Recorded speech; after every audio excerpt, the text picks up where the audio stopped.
8월 14일부터 22일까지 7박 8일 동안 곽훈 민경아 선교사님이 사역하고 계신 터키 성문 선교지를 방문하고 돌아온 그 내용들입니다. 실제 터키 땅에 제가 머문 시간은 대략 한 6일 정도가 되는 것 같습니다. 그 터키의 정식 명칭은 사진을 좀 보시면은 터키에 대한 그 전경이 좀 나오는데 터키 정식 명칭은 튀르키예입니다. 튀르키예. 지리상으로는 유럽과 중동을 잇는 지역에 위치해 있습니다. 면적은 대략 한 대한민국의 5에서 6배 이상 좀 되는 그런 면적이라고 합니다. 인구는 이민자까지 합쳐서 대략 한 1억 명 정도로 보고 있습니다만 통계상의 수치는 8,700만 명 정도라고 합니다. 그중에 이슬람인들이 99%인 나라. 그러나 공식적으로는 민주주의를 표방하고 있어서 이슬람 국가 중에 유일하게 법적으로 종교의 자유를 허락하는 나라이기도 합니다. 그러나 수치상으로도 알 수 있듯이 표면적으로는 종교의 자유를 허락하고 있지만 여전히 여느 다른 국가들처럼 이슬람 외에 다른 종교에 대해서 특히 기독교에 대해서 극심한 핍박을 가하고 있는 나라가 바로 터키입니다. 최근에도 그 믿는 자들에 대한 테러가 좀 있어서 많은 이들이 핍박을 당하는 그런 사건들이 좀 있었습니다. 그곳에서 6년째 사역하고 계신 그 다음 슬라이드를 좀 보시면 곽훈 민경아 선교사님입니다. 이번에 좀 만나고 왔습니다. 원래 이 선교사님 내에는 이스라엘에 파송받아서 사역을 하시던 분들이신데 다른 사람들처럼 이스라엘에 들어가면 이제 학생 비자를 받게 되는데 학생 비자를 받고 이스라엘에 들어와서 학생 신분을 유지하는 데 신경 쓰기보다는 이 선교사님 내에는 로컬 현지인 사역에 더 집중하시다가 학생 신분에 의심을 받으셔서 너 왜 공부해야 되는데 왜 이렇게 오랫동안 공부를 안 끝내느냐 이런 오해를 받으셔서 그만 비자 연장을 더 이상 받지 못하고 이스라엘 땅에서 추방당하셔야만 했습니다. 그래서 다시 이스라엘 땅을 들어갈 그런 마음으로 잠시 그 이스라엘 인근에 있는 바로 옆이죠. 요르단으로 사역지를 옮겨서 현지 사역을 한 1년 정도 하시는 중에 요르단 현지에서 사역하던 모 선교단체 인터콥인데 이 선교단체의 불법적 행위와 공교롭게도 이 선교사님이 다니셨던 그 동선이 겹치는 관계로 걸리셨어요. 그래서 추궁을 받다가 강제 추방을 또 당하시게 됩니다. 요르단에서는 잠시 나갔다 오면 다시 비자를 준다는 말에 속아서 딸랑 배낭 하나 메고 요르단으로 그 인근 옆에 있는 레바논으로 떠나셨다가 다시는 그 땅을 밟지 못하고 눈물을 머금고 한국으로 귀국하시게 되었다고 합니다. 그리고 중동 선교에 대한 마음을 끝내 접지 못하시고는 이름을 개명하시고 터키로 재파송받아 나오셔서 사역하신 지 이제 6년째이십니다. 이번에 가서 안 사실인데 개명하신 이름이 원래는 이제 곽훈 민경아 선교사님인데 이름을 개명해서 곽이선 민지선이라고 이렇게 지으셨어요. 그렇게 이름을 지은 이유가 처음 이스라엘 땅으로 파송받은 그 마음을 잊지 말자라는 의미로 이선, 이스라엘 선교, 그리고 지선, 땅끝까지 선교의 의미를 담아서 곽이선 민지선이라 개명하셨다고 합니다. 이분들이 본의 아니게 참 독특한 이력을 가지시게 되었는데요. 남들은 한 선교지로 파송받아 그곳에서 사역하다 은퇴를 하시는데 이분들은 이스라엘, 요르단 그리고 터키를 현재 15년 넘게 섬기고 계십니다. 이스라엘은 히브리어를 쓰고요. 요르단은 아랍어를 쓰고 있고 그리고 터키는 터키어를 씁니다. 중동인데 다 다른 나라를 언어를 써요. 이분들이 언어에 탁월한 재능이 있으신 것도 아닌데 보시면 아시겠죠? 별로 이렇게 언어를 잘하실 것 같은 느낌은 아닙니다. 물론 우리 곽훈 선교사님은 현지에 최적화되신 분입니다. 그래서 제가 예전에 필리핀에 함께 갔을 때도 필리핀 사람들이 필리핀 사람인 줄 알고 그리고 또 중국에 갔을 때도 중국 사람들이 이분이 중국 사람인 줄 알고 어딜 가나 현지에 최적화된 그런 외모를 갖고 계셔서 참 선교를 잘하셨습니다. 근데 언어는 사실 어려운 부분이죠. 늦은 나이에 무려 3개 국어를 배우시려고 하니까 얼마나 힘드셨을까 하는 생각에 안쓰러운 마음이 들었습니다. 팬데믹 기간 동안에 언어가 늘지 않아서 막 바깥에 나가서 막 돌아다니면서 막 그렇게 애를 썼다고 합니다. 팬데믹 기간에는 그 학교도 문을 닫았기 때문에. 제 개인적으로는 계속해서 선교 편지를 이분들을 통해서 받아오면서 기도해 왔지만 저희 교회에서는 이분들의 선교를 돕기 위해 선교비를 보내기 시작한 것은 올해 초 금년부터입니다. 특별히 다른 선교지와 다르게 현지인 사역자가 일하는 교회에서 또 다른 지역에 교회를 세우게 되었다는 소식을 듣고서는 이건 무슨 일이 있어도 도와야 한다라는 생각에 금년부터 저희 교회가 적은 금액이지만 매달 300불씩 우리 선교사님 사역을 돕게 되었습니다. 네, 여러분, 놀라운 사실은요, 선교사님 가정이 이 교회와 연관되어 사역을 시작하시는 가운데 사실 사역지가 너무 멀기도 하고 왕복 7시간이 걸려요. 갔다 오는데 7시간. 이 7시간만 걸리는 게 아니라 가는데 오는데 톨비가 장난이 아니더라고요. 그리고 오는 경비도 만만치 않게 들기 때문에 그리고 또 매달 50불씩 불법 이민자 가정의 청년 및 청소년들을 돕는다는 게 현지 선교사님의 재정 사정상 어려워서 이분이 한국에서 파송받은, 그리고 지금 협력 선교사로 지금 돌려서 지금 후원을 받고 계시는데 그 파송받은 교회에서 매달 60만 원씩 보내고 있대요. 제가 그 얘기 듣고서 너무 가슴이 아파가지고, 그러니까 재정 사정이 어려워서 사실 작년까지만 이 교회를 돕고 현지인 교회를 돕고 그만두는 게 좋겠다라고 기도하는 중에 계셨다고 합니다. 근데 저희 교회에서 금년부터 매달 300불씩 돕겠다고 하여서 선교비를 보내기로 결정했지 않습니까? 놀랍게도 매달 지방 현지인 교회를 오가며 돕는 사역에 들어가는 경비가 저희가 보내기로 한 금액과 정확히 일치하더랍니다. 그래서 선교사님은 이 일은 하나님이 계속하시기를 원하시는구나 여기시고 다시 힘내서 사역을 계속해 오고 계시다고 합니다.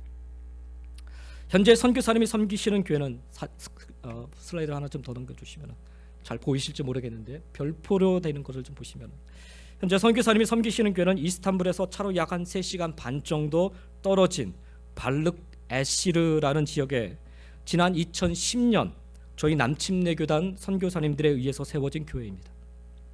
처음 세워질 당시만 해도 믿는 사람이 없었지만 선교사님은 정식으로 교회를 정부에 등록한 뒤에 아예 처음부터 퍼블릭에 오픈한 상태로 선교를 시작하셨다고 합니다. 그래서 당시 인터넷상에서 터키어로 기독교 혹은 교회를 치면 이 교회가 유일하게 검색되곤 하였다고 합니다. 그렇게 해서 주변 사람들이 예수님에 대해서 또 혹은 기독교에 대해서, 특별히 하나님의 사랑에 대해서 궁금해하는 사람들이 찾아오면 전도를 하곤 하셨는데, 주변 지역에 대학교가 몇 개 있었는데 그곳을 중심으로 지속적으로 복음을 전하셨다고 합니다. 그렇게 해서 한날 이 교회를 인터넷으로 검색해서 찾아온 사람이 조금 전에 동영상에서 보신 현재 이 교회를 담임하고 계신 메스투 목사님이셨습니다. 독실한 이슬람 신자였던 그는 당시 그 인근 지역의 광산 회사의 매니저로 일하고 계셨다고 합니다. 그런데 어느 때부터인가 이슬람에는 없는 이 사랑이라는 것에 대해서 의문을 갖게 되면서, 이슬람은 사랑에 대해서 가르치지 않습니다.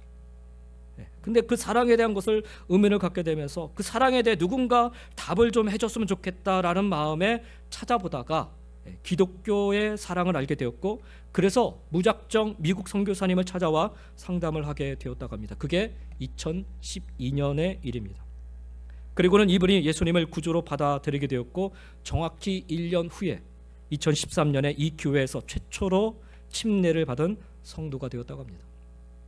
그 이후로 교회를 정말 열심히 섬기셨는데, 안타깝게도 2016년에 미국 선교사님들이 터키 정부로부터 추방 명령을 받아서 교회를 떠나셔야만 했습니다. 그래서 선교사님들이 떠나시면서 이 교회를 예수님을 믿고 열심으로 섬기던 이 메스투 목사님, 그때는 집사님이셨는데 이분께 맡기고 터키 땅을 떠나셨다고 합니다. 그 이후로 이분이 신학을 하시고 목사 안수도 받으시고 지금은 이렇게 멋지게 사역을 하고 계시다고 합니다. 이분이 저를 처음 보자마자 이런 고백을 해요. 저희가 주일날 이제 찾아가서 이분하고 이제 잠깐 예배 드리기 전에 교제를 잠깐 했었는데, 처음 보자마자 이런 고백을 해요. 우리 교회는 사도행전 29장을 써 내려가는 교회라고.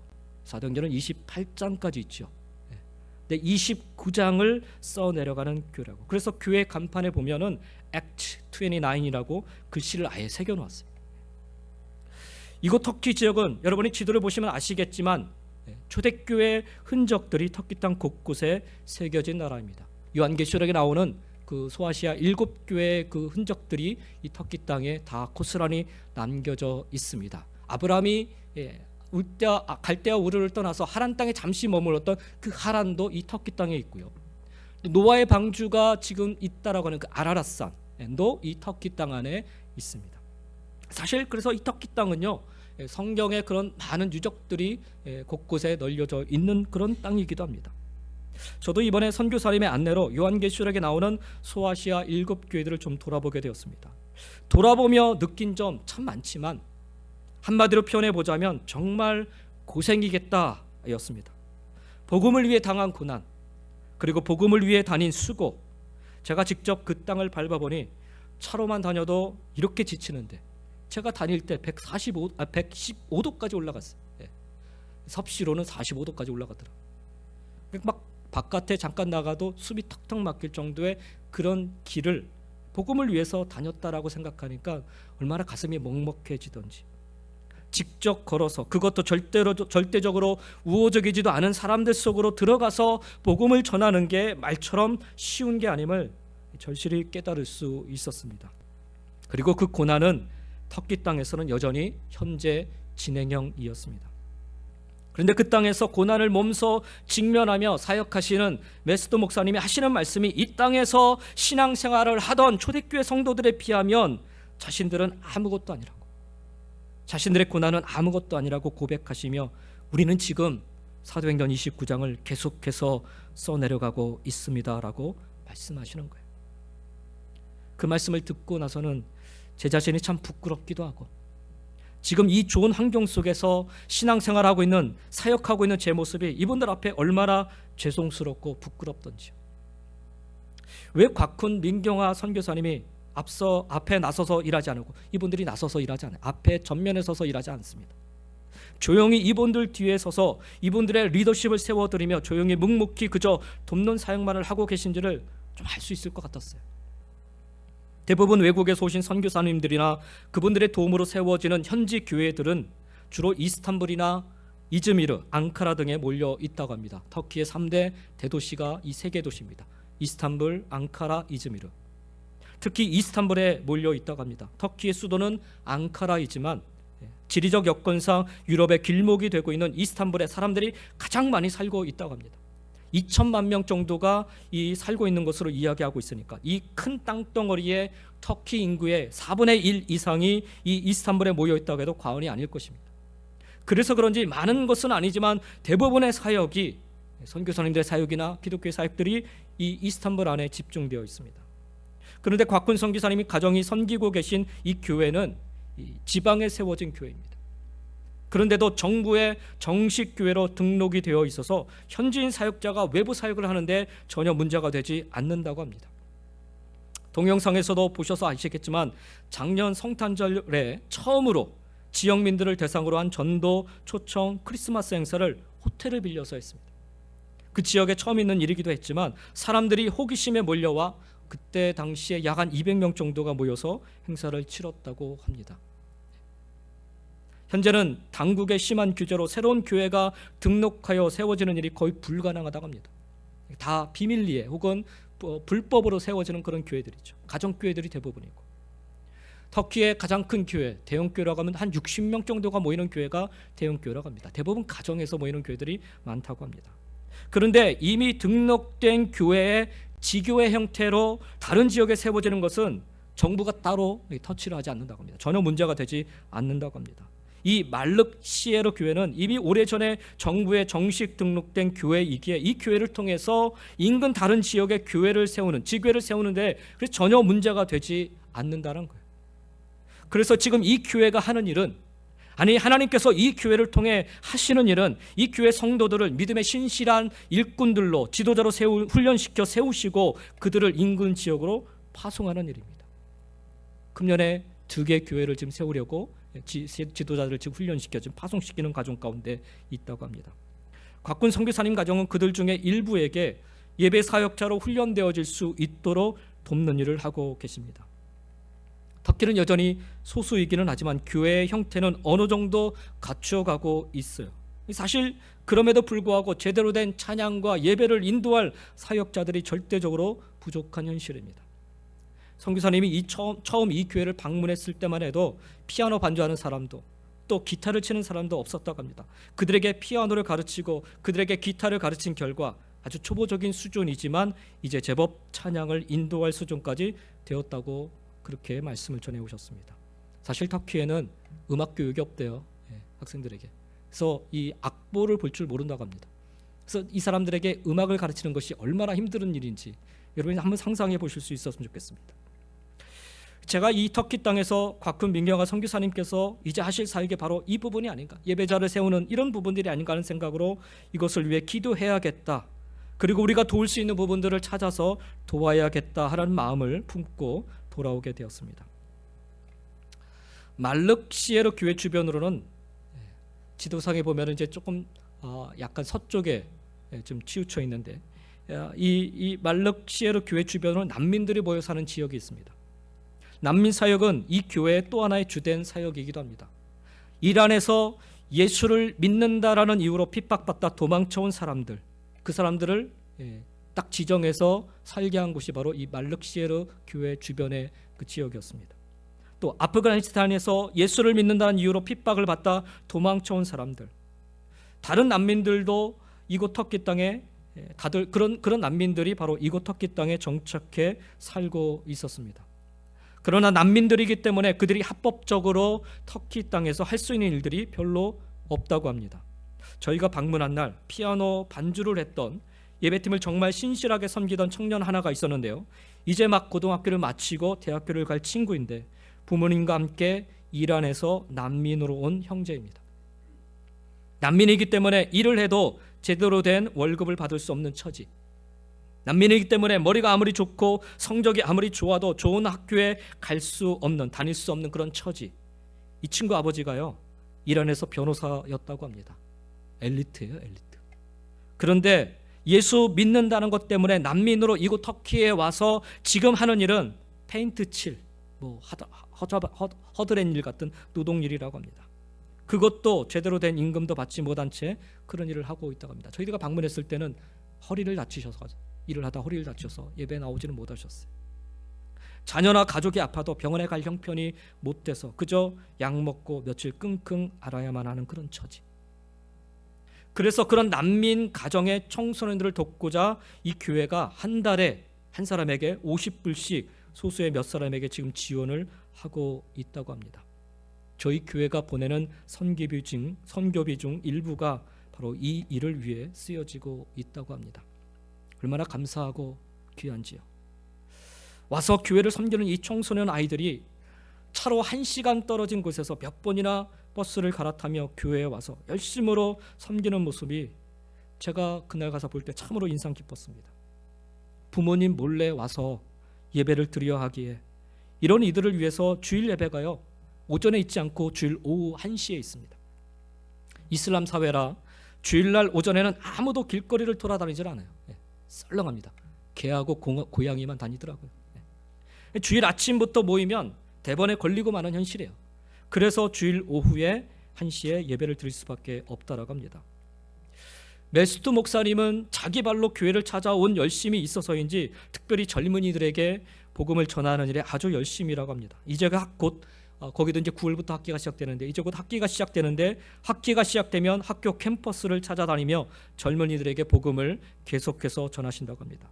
그래서 그런지 젊은이들이 이 교회는 생각보다 많더라고요.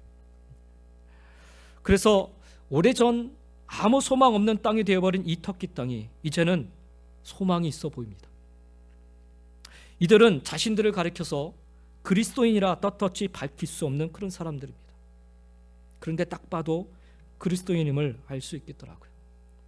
그들의 얼굴에서, 그들의 행동에서, 그리고 그들의 삶에서 그리스도인이구나 라는 것을 발견할 수 있었습니다. 저희가 방문한 그날도 친구 따라 교회에 온 친구가 있더라고요. 예배 거의 끝날 무렵에 기도 제목을 서로 나누는데 기도 제목 있으신 분들 말씀하세요. 그래서 앞에 이제 지도자 되신 한 분이 나가셔서 기도 제목을 다 적더라고요. 그리고 같이 기도하는데 오늘 처음 나온 내 친구를 위해서 기도해달라고, 예수님을 믿고 구원받을 수 있게 해달라고 기도해달라고 그 기도부터 하더라고요. 또 아까 잠깐 보셨던 바디메오 안경 사역을 통해 안경을 선물로 받고 온 부부도 있더라고요. 어느 누구의 소개를 받고 그날 처음 자기 발로 이 교회를 찾아온 사람도 있었습니다. 악기를 배우다 어느새 찬양을 인도하게 된 자매도 보았습니다. 더 좋은 직장이 있는데도 굳이 교회 근처에 직장을 잡고 교회를 섬기는 자매도 보았습니다. 1시간이나 떨어진 곳에 살고 있는데도 불구하고 예배를 드리는 곳이 있다라는 소문, 교회가 있다라는 소문을 듣고 땀 뻘뻘 흘려가며 몇 번이나 버스를 갈아타고 교회에 나오는 친자매 2명도 보았습니다. 무엇보다 갑자기 남편이 이슬람에서 기독교로 개종하겠다라고 당신을 속여 정말 미안하다고 무릎 꿇고 울며 사죄한 뒤에 침례를 받으려 하니 그 자리에 함께 가줄 수 있겠냐라는 묻는 물음에 선뜻 따라 나서 이제는 이 교회를 사랑으로 섬기는 사모의 자리에 서 계신 정말 사랑이 많으신 사모님도 볼 수 있었습니다. 그리스도인임을 드러낼 수 없는 곳에서 그리스도인으로 당당히 살아가는 이들의 모습을 통해서 정말 이들을 돕고 싶다, 이들을 도와야겠다라는 그런 마음을 품고 돌아오게 되었습니다. 사랑하는 성도 여러분, 저희가 터키 선교사님을 돕는 일을 시작한 게 결코 우연이 아니었습니다. 하나님의 계획이었고 하나님은 이 일을 계속하기 원하셨던 것입니다. 저희가 무엇이라도 되기 때문에 하는 일이 아니라 정말 감사하게도 하나님이 저희 교회를 이 일에 동참케 해주셨어요. 동참케 해주셨어요. 여러분, 기도로 동참해 주시기 바랍니다. 그리고 우리도 언젠가 한번 시간 내어 재능으로 또 협력할 수 있었으면 좋겠습니다.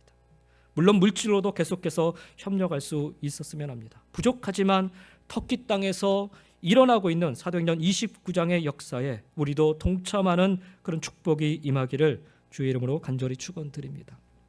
오늘 우리가 읽은 본문에는요, 2000년 전 지금의 이 터키 땅에서 이름 모를 무명의 사람들이 예수를 믿는다는 것 때문에 이제 사람들의 주목을 받고 그들에게 그리스도인이라는 새로운 이름이 붙여지는 그런 순간이 소개되고 있습니다. 첫 번째 순교자인 스데반의 죽음 이후에 예수 믿는 사람들에게 주어진 박해는 더욱 거셌습니다. 계속된 박해를 피해 성도들은 뿔뿔이 흩어지게 되었습니다. 세계 각지로 흩어지면서 성도들은 예수 그리스도의 복음을 전하는 것을 게을리하지 않았습니다. 비록 박해를 피해 도망다니는 신세이긴 하였지만 그들은 가는 곳마다 그곳에서 담대히 복음을 전했습니다. 그렇게 박해를 피해 도망가던 성도들로 인해서 소아시아에 있는 안디옥에도 복음이 전해진 것입니다. 안디옥 지역에 복음이 전해지자 놀라운 역사가 일어났어요. 믿는 자의 수가 날로 늘어나는 것입니다. 특별히 유대인들만 예수를 믿는 것이 아니라 지성인이라 자청하는 헬라인들까지도 예수를 믿게 되고 복음을 받아들이게 되었습니다. 그러므로 인해서 안디옥 교회는 짧은 시간 안에 크게 부흥할 수 있었습니다. 오늘 보면 바로 앞절인 21절에 보면 수많은 사람들이 믿고 죽게 돌아왔다라고 말씀하고 있습니다. 이것은 안디옥 교회가 짧은 시간에 크게 부흥했다는 것을 알려주는 그런 구절입니다. 안디옥 지역에 복음이 전해지게 되었고 빠른 속도로 교회가 부흥하고 있다는 소식을 들은 예루살렘 교회 사도들은 안디옥 교회를 돌볼 목회자를 급히 파송하게 됩니다. 그게 바로 바나바입니다. 오늘 우리가 읽은 본문에 소개되고 있는 것처럼 사도들부터 안디옥으로 파송된 바나바는 아주 신실한 사람이었습니다. 본문 24절에 바나바를 이렇게 소개하고 있죠. 바나바는 착한 사람이요 성령과 믿음이 충만한 사람이라. 제가 지난 수요일에도 조금 말씀을 드렸지만 착한 사람이라는 말은 단순히 성품이 좋은 사람이라는 말을 의미하는 것이 아니라 그의 삶이 주위 사람들로부터 인정받을 만큼 믿음과 성령이 충만한 사람임을 의미하는 말입니다. 이 말은 바나바는 안디옥 교회를 섬기는 목회자로서 그들에게 복음을 증거하고 그들에게 믿음의 삶을 가르치기에 부족함이 없는 그런 사람이었다라는 뜻입니다. 그렇게 좋은 목회자인 바나바가 안디옥 교회에 부임하게 되었습니다. 그런데 안디옥 교회에 부임한 바나바가 보니까 모든 것이 다 좋아 보이는데 한 가지 부족한 것이 있어 보였습니다. 그것은 다름 아닌 자기 자신이었어요. 앞서 말씀드린 것처럼 안디옥 교회는 유대인들만 모이는 교회가 아니라 많은 헬라인들까지도 복음을 믿고 교회에 출석하고 있었습니다. 이때 얘기하는 교회는요, 어떤 건물이 있는 교회가 아니라 사람들이 모인 공동체를 의미합니다. 바나바가 스스로 생각할 때 그 많은 헬라인들을 믿음으로 가르치고 양육하는 데는 자기 자신이 참 많이 부족하다, 이 부족함을 느낀 거예요. 한계를 느낀 겁니다. 그래서 급히 다소에 가서 사울을 데리고 옵니다. 안디옥 교회를 함께 섬길 동역자로 사도 바울을 데리고 온 것입니다. 사도 바울은 헬라 문화와 헬라 철학에 아주 해박한 사람이고 헬라인의 성향을 너무나도 잘 아는 사람이었습니다. 특별히 사도 바울은 처음부터 하나님께서 이방인을 위한 사도로 세우셨다는 사실을 기억하고 있던 바나바였습니다. 그런 사도 바울이 안디옥 교회를 함께 섬긴다면 더 아름다운 목회가 될 것이라 바나바는 그리 생각했던 것입니다. 그리고 바나바의 그런 생각은 정확히 맞아떨어졌어요. 바나바와 이 사도 바울이 함께 안디옥 교회를 섬기자 안디옥 교회는 상상 이외로 아주 크게 부흥했습니다. 오늘 우리가 읽은 26절에 보면 큰 무리라는 말이 나오죠. 큰 무리. 바나바와 사도 바울이 함께 1년 동안 안디옥 교회를 섬기는데 더 많은 사람들이 복음을 받아들이고 예수를 믿게 되었다라는 뜻입니다. 근데 오늘 본문에서 우리가 기억해야 할 더 중요한 것이 있습니다. 안디옥 교회가 크게 부흥했다라는 것도 중요하지만 사실 그거보다 더 중요한 것은요, 오늘 말씀처럼 제자들이 안디옥에서 비로소 그리스도인이라 일컬음을 받게 되었다라는 말씀입니다. 이 말씀에서 우리는 두 단어를 조금 주의 깊게 생각해 보아야 합니다. 첫 번째는 그리스도인이라는 말입니다. 이 그리스도인, 이 말은 교회에 다니는 성도들이 스스로를 가리켜 붙인 이름이 아닙니다. 교회에 다니지 않는 사람들이 교회에 다니는 성도들에게 붙여준 이름이 바로 그리스도인이라는 말입니다. 감리교를 창시한 요한 웨슬레가 그의 설교에서 almost Christian이라는 것에 대해서 말합니다. almost, 이 단어는 거의, 대체로라는 뜻을 가지는데요, 비슷하게 보이지만 진실이 아니라는 것입니다. 그리스도인 같으나 아니라는 것입니다. almost Christian은 하나님과 재물의 두 주인을 동시에 섬기는 모습을 갖고 있습니다. 또 almost Christian은 입만 발달한 사람입니다. 참된 경건은 말에 있지 않지요. 하나님은 무늬만 그리스도인인 almost Christian을 원하시는 것이 아니라 진정한 그리스도인을 찾고 계십니다. 우리 모두는 결코 이 그리스도인이라는 이름에 부끄럽지 않은 성도들이 될 수 있어야겠습니다. 여기 본문의 그리스도인, 곧 크리스티아누스라는 말은 두 단어가 합쳐진 그런 합성어입니다. 크리스트, 곧 그리스도라는 말과 이아누스, 즉 무엇에 속한 자 혹은 무엇의 종이라는 두 단어가 합쳐져 만들어진 말입니다. 따라서 그리스도인이라는 말은 그리스도에게 속한 사람 혹은 그리스도의 종이라는 그런 의미입니다. 그래서 이 말은 단순히 교회에 다니는 사람들 뜻하는 말이 아니라 그리스도의 도를 따르는, 그리스도에게 충성된, 마치 그리스도의 종과 같은 그런 무리들이라는 뜻을 가지고 있습니다. 안디옥 교회 성도들이 그러했습니다. 목회자인 바나바와 사도 바울의 가르침을 받으면서 그들은 그리스도에게 충성스러운, 그리스도를 쫓아가고 그리스도를 닮아가는, 그리스도 안에 거하는 그런 사람들이 되어갔습니다. 겉모습만 신앙이 나온 것이 아니라 그들의 삶 자체가 그리스도를 닮아가는 그런 사람들이 되었던 것입니다. 그렇게 그런 믿음의 성도들을 바라보면서 안디옥 지역에 사는 일반 사람들이, 야, 저들은 예수에게 충성된 사람들이야, 예수를 닮아가는 사람들이야, 예수를 위해 목숨 바친 사람들이야, 그렇게 생각해서 그리스도인이라는 이름을 붙여 부르게 된 것입니다. 근데 여러분, 오늘날 우리가 살고 있는 이 시대는 어떠합니까? 그리스도인이라는 말이 그저 교회를 다니는 사람 정도의 의미로 사용되고 있지 않습니까? 별다른 가치가 없는 그저 흔하디 흔한 말이 되고 말았습니다. 크리스찬. 우리는 그리스도인이라는 말이 생겨났을 때 이 특별한 의미가 담겨져 있음을 잊지 말아야 합니다. 신분을 표현하는 이름이기 때문에 너무나도 귀중합니다. 언제 어디서나 그리스도인이기를 힘써야 합니다.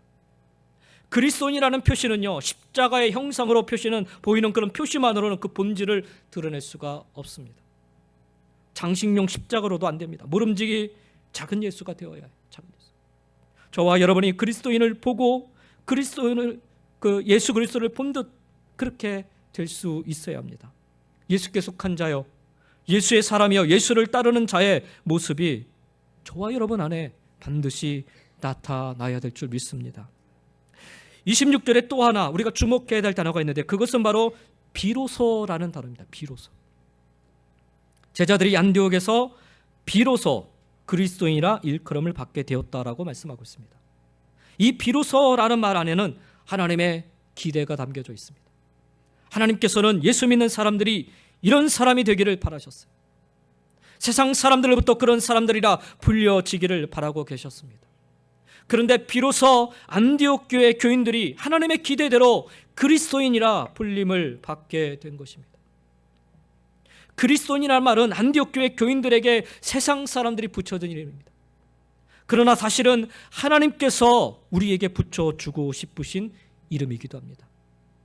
아무에게나 붙여주시는 것이 아니라 그리스도를 진심으로 따르는 성도들에게 붙여주고 싶으신 이름이 바로 그리스도인이라는 이름인 것입니다. 예수님의 가르침대로 살아가는 사람들에게 붙여주고 싶으신 이름입니다. 예수님을 위해서 목숨을 내놓을 수 있을 만큼 예수 그리스도에게 충성하는 사람들에게 붙여주고 싶으신 이름입니다.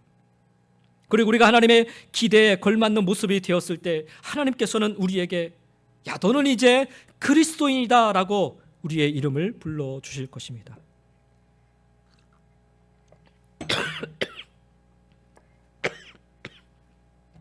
성경에 보면 내 이름이 무엇이냐고 물으시는 장면이 신구약을 통해서 2번 소개되고 있습니다.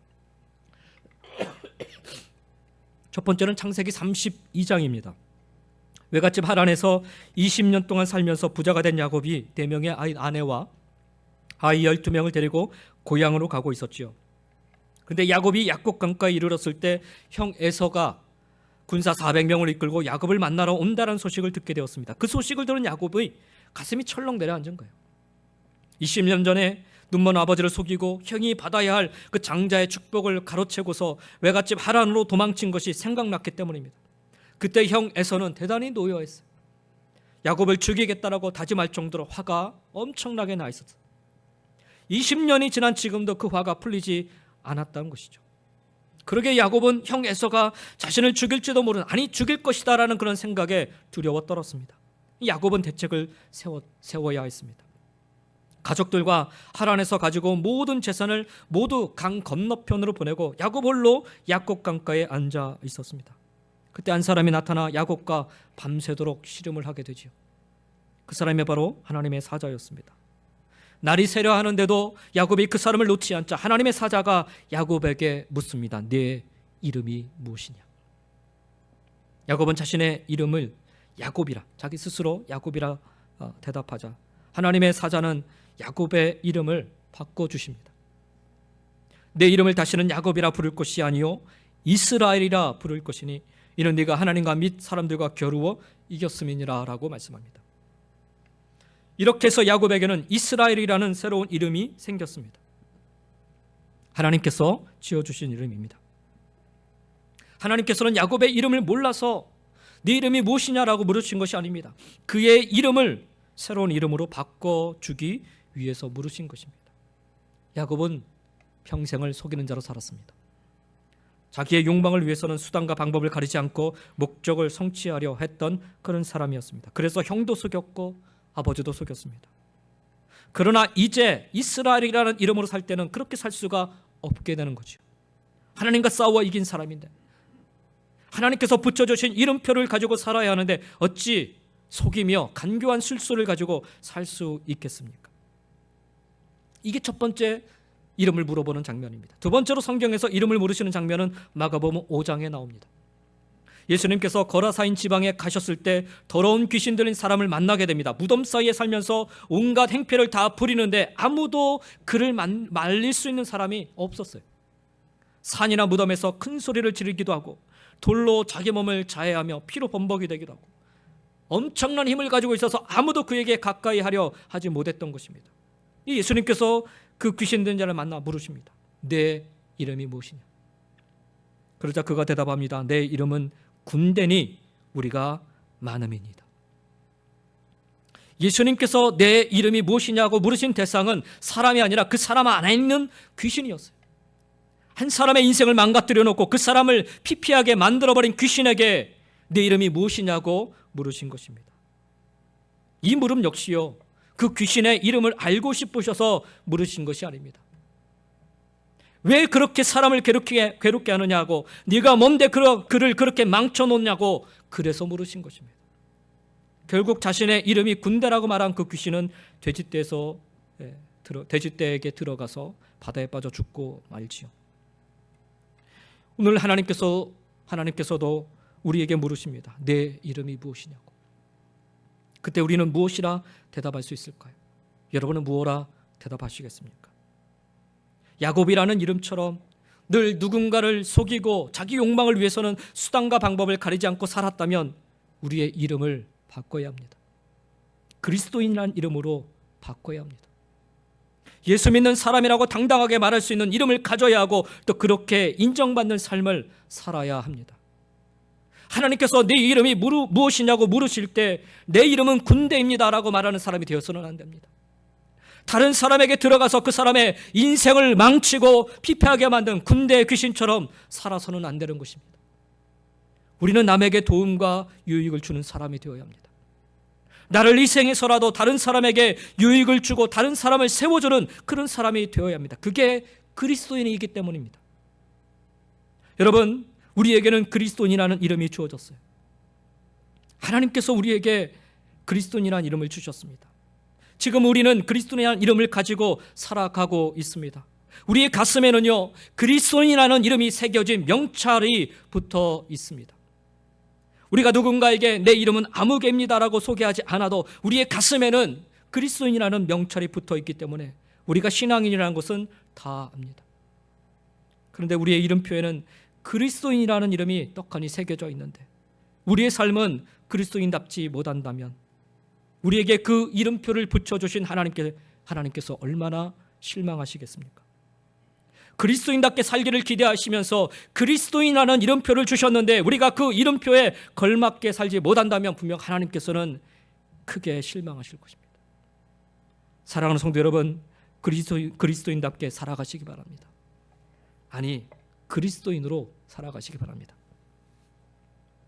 그러면 우리가 진정 그리스도인으로 살아가려면 어떻게 살아야 할까요? 이 물음에 답을 하기 위해서는 제가 잠시 한 2주 동안 없는 관계로 조금 더 몇 주 전 말씀을 좀 기억을 해보시면 좋을 것 같은데, 몇 주간에 걸쳐서 여러분과 말씀을 나눈 이 안디옥 교회 이야기를 되짚어 보지 않을 수가 없습니다. 안디옥 교회가 세워지는 과정 속에서 그들이 보여준 삶의 모습, 그것이 바로 그리스도인의 모습이고 또 우리가 또한 배우고 본받아야 될 그리스도인의 모습인 것입니다. 20절 말씀으로 조금 돌아가서 보시면 그 중에 구브로와 구레네 몇 사람이 안디옥에 이르러 헬라인에게도 말하여 주 예수를 전파하니라고 말씀합니다. 예, 안디옥 교회 성도들은 편견을 넘어섰기 때문에 그리스도인이라 불려지게 되었습니다. 그 당시 유대인들에게는 유대인에게만 구원이 있고 이방인은 멸망해야 한다는 그런 종교적인 편견이 있었습니다. 예루살렘 교회가 넘지 못했던 벽도 바로 이 편견의 장벽이었습니다. 그러나 이 편견과 미워하는 감정을 넘어섰을 때 비로소 그리스도인이라는 일컬음을 받게 된 것입니다. 괜히 미워하는 사람 있잖아요. 저 사람 나랑 맞지 않아. 근데 그 미워하는 마음 혹은 저 사람은 나와 같지 않아, 결이 틀려, 나랑은 좀 섞이기 어려워, 이런 편견, 이것을 넘어서야 되는 것이 바로 그리스도인의 모습인 것입니다. 벽을 헐 때 비로소 그리스도인이 됩니다. 편협한 민족주의, 지역주의, 혈연주의, 당파주의를 넘어서야 비로소 그리스도인이라 일컬음을 받게 되는 것입니다.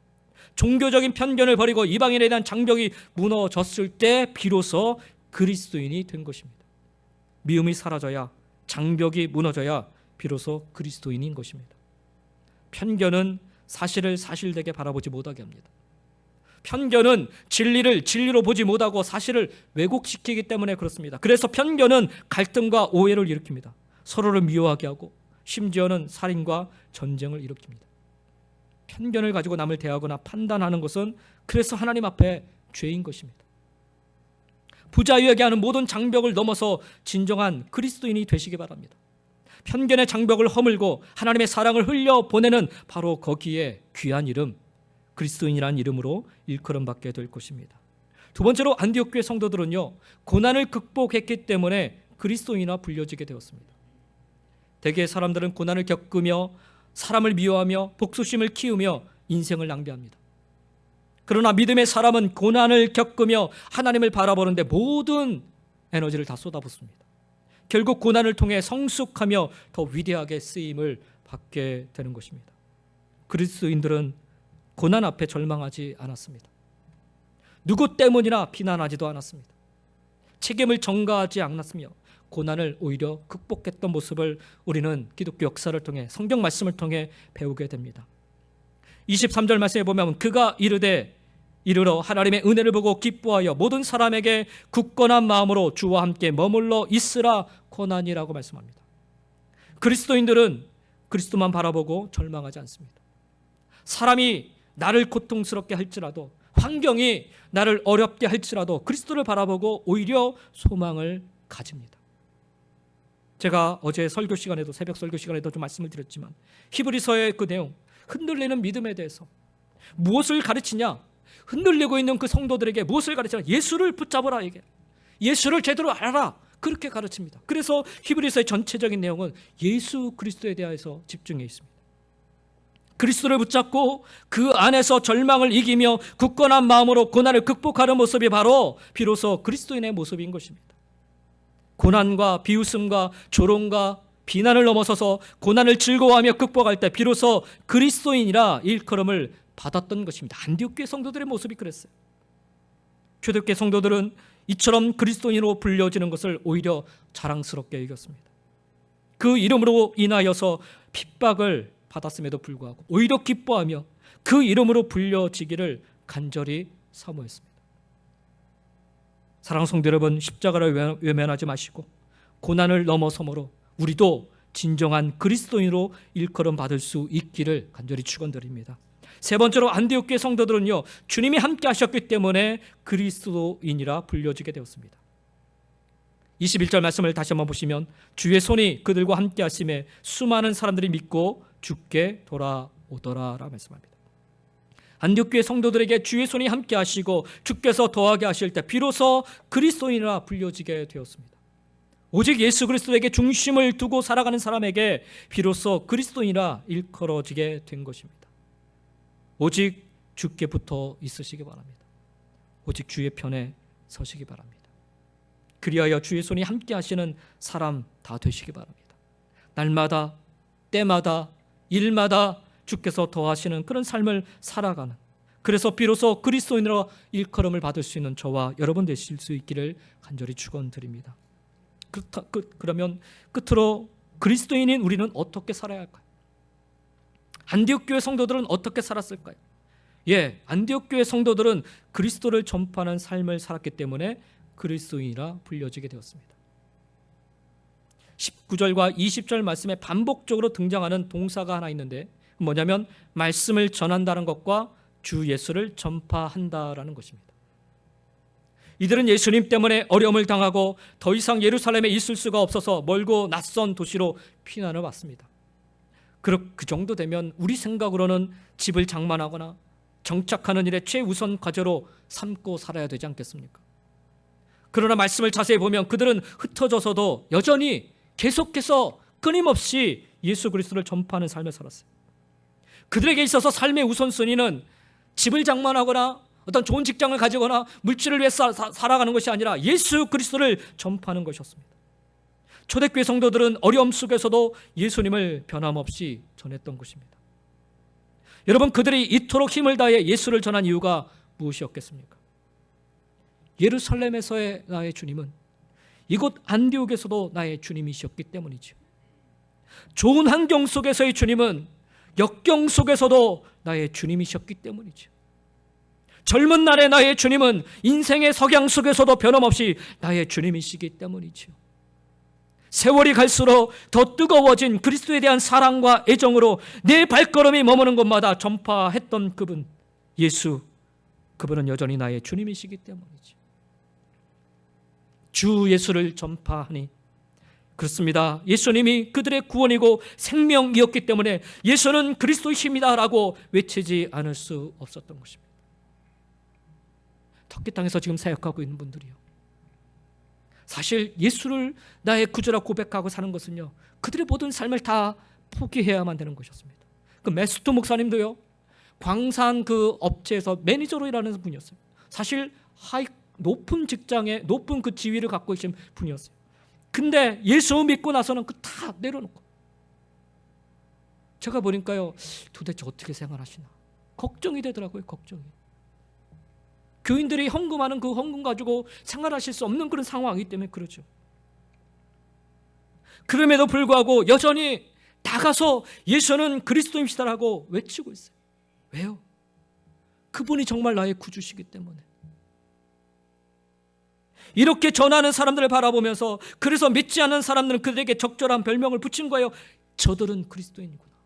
진짜 그리스도인이구나. 그들은 어려움 속에서도 그리스도가 최고의 관심사였어요. 그리스도를 전하며 사람들을 구원하고 그들의 삶을 바꾸는 것이 그들에게 있어서는 최고의 관심이었습니다. 야, 저 그리스도인들을 봐라. 그렇습니다. 이것은 믿지 않는 사람들이 온갖 어려움과 고난 속에서도 사회의 아름다운 모습으로 향기를 날리며 오직 그리스도를 위하여 사는 성도들을 향하여 불렀던 외침이었습니다. 사랑하는 성도 여러분, 여러분은 진정 그리스도인이십니까? 우리가 그리스도인이라면 이제 우리는 그리스도인으로서의 삶을 살아야 합니다. 하나님은 우리를 그리스도인으로 불러주셨습니다. 우리 가슴에 그리스도인이라는 이름이 새겨진 명찰을 달아주셨어요. 우리는 평생 그 이름표를 달고 살아야 합니다. 그리스도인이라는 명찰을 달고 있는 우리의 모습을 보면서 당신 정말 그리스도인 맞아? 사람들이 되물어 오는 그런 사람 되어서는 안 되겠지요. 당신 정말 그리스도인답다라고 칭찬받는 그런 사람 될 수 있기를 원합니다. 그럴 때 우리를 바라보시는 하나님의 얼굴에 환한 미소가 가득할 것입니다. 하나님 정말 기뻐하실 줄 믿습니다. 이것이 바로 저와 여러분을 향한 하나님의 기대인 줄 믿습니다. 앞서 동영상에서 우리는 이제 막 침례받은 터키 성도님들을 축하하며 부르는 찬양을 들을 수 있었습니다. 주님 뜻대로 살기로 했네. 주님 뜻대로 살기로 했네. 주님 뜻대로 살기로 했네. 뒤돌아서지 않겠네. 이 세상 사람 날 몰라줘도 세상 등지고 십자가 바라보며 뒤돌아서지 않겠네. 처음에는 제가 왜 이분들이 이런 찬양을 부를까 의아했어요. 근데 제가 이 동영상을 보고 또 보고 또 보고 그러면서 마음이 먹먹해지는 거예요. 저들에게는 돌아설 곳이 없구나. 그리스도인이 된 이상 그들은 더 이상 돌아갈 곳이 없구나. 이제는 참된 그리스도로 살아갈 길밖에 없구나.